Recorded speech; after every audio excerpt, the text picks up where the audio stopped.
In this video, I'm going to show you how you can implement an automated process with the help of Labworldsoft 6.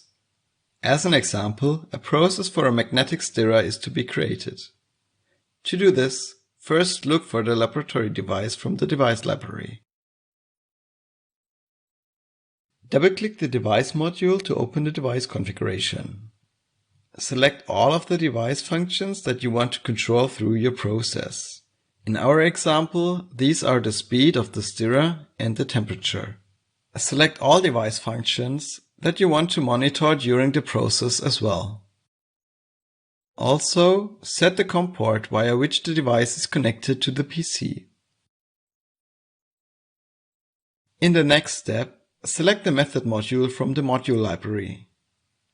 With the method module, it is possible to define process steps and let them run automatically. Click on the method entry or drag and drop the module on a free area in the workspace. Alternatively, you can also select the method module using the search function. To do this, enter the name of the module in the search field. The search result will be listed automatically. Select the method module by double-clicking it, or drag the module to a free area in the workspace with the left mouse button pressed. You can also select the method module via the Quick Access menu. To open the Quick Access menu, double-click the right mouse button on a free field in the workspace. Select the method module from the Quick Access menu by clicking on it or drag it to a free area in the workspace. After you have selected the method module, another tab is added to the tab bar. When you click on the new tab, the method configuration opens. You can define the process flow in a tabular form on the left-hand side. First, add a column for each device function that you want to control via the method. In this case, the speed and temperature of the magnetic stirrer should be controlled. So we need two columns. An output is added to the method module for each column in the table. Back in the workspace, the two outputs of the method module are connected to the inputs of the magnetic stirrer. You can also connect the outputs of the laboratory device to a display module, for example, by opening the module menu by right-clicking on the module and selecting the display module by clicking on it. The method columns now have the names of the linked functions. Now the individual method steps can be defined. The duration of the method step is defined in the duration column. The values that the function should have in this step are entered in the respective function columns. In our case, the first step is to steer at 200 RPM at a temperature of 20 degrees for 5 minutes. The next step should run for an hour. The temperature should increase to 50 degrees and the speed increases to 500 RPM.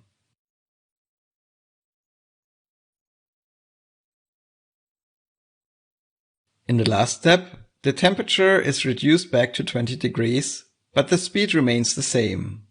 This step should run for 45 minutes.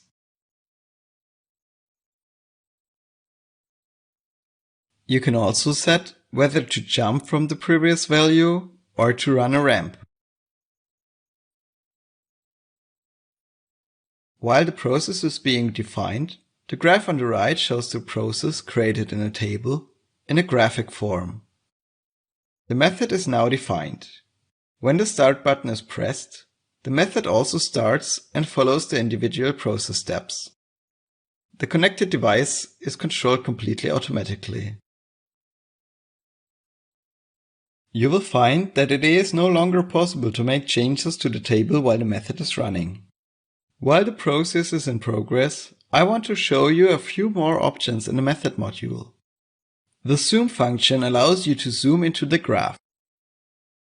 You can mark an area in the graph to zoom in and take a closer look at the section. A double click shows the graph again in full size. Alternatively, you can also use the mouse wheel to zoom in and out. With the next option, you can display the data points and the time in the graph.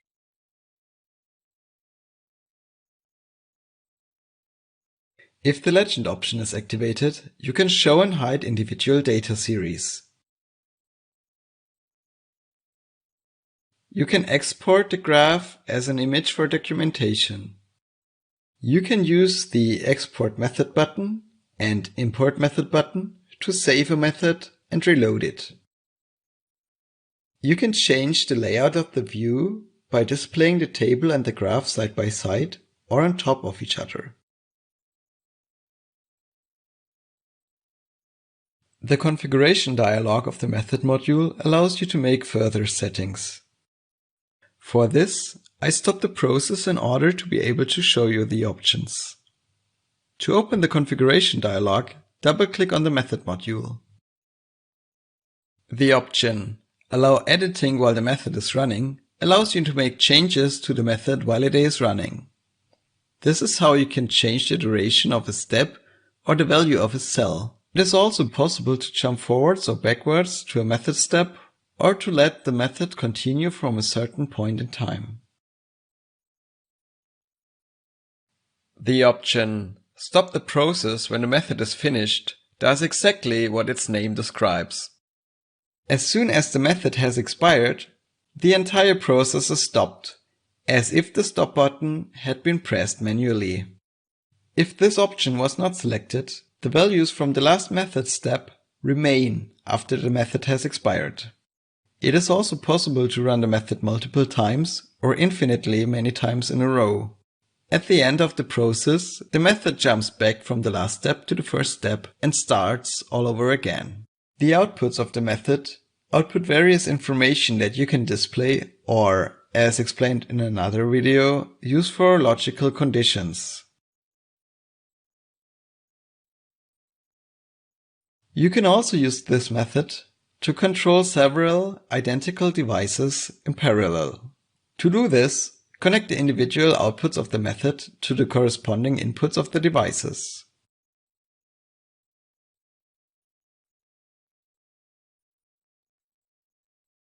It is also possible to control different devices using the same method.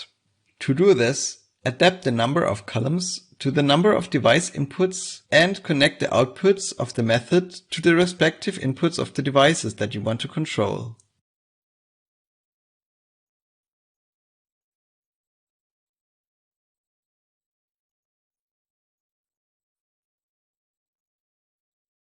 Finally, I will show you how you can use the method to start and stop functions. Functions such as setSteeringState can either be started or stopped, and therefore only have two logical states. Functions with only have two states, such as start-stop or on-off, are called Boolean states. In the simplest case, these are defined as 1 and 0. If such a function is connected to a method output, the cells in the table column show empty circles. This means that the function is stopped. If you want to start a function for a step, enter 1 in the corresponding cell. You will see that the cell value now changes to a filled circle.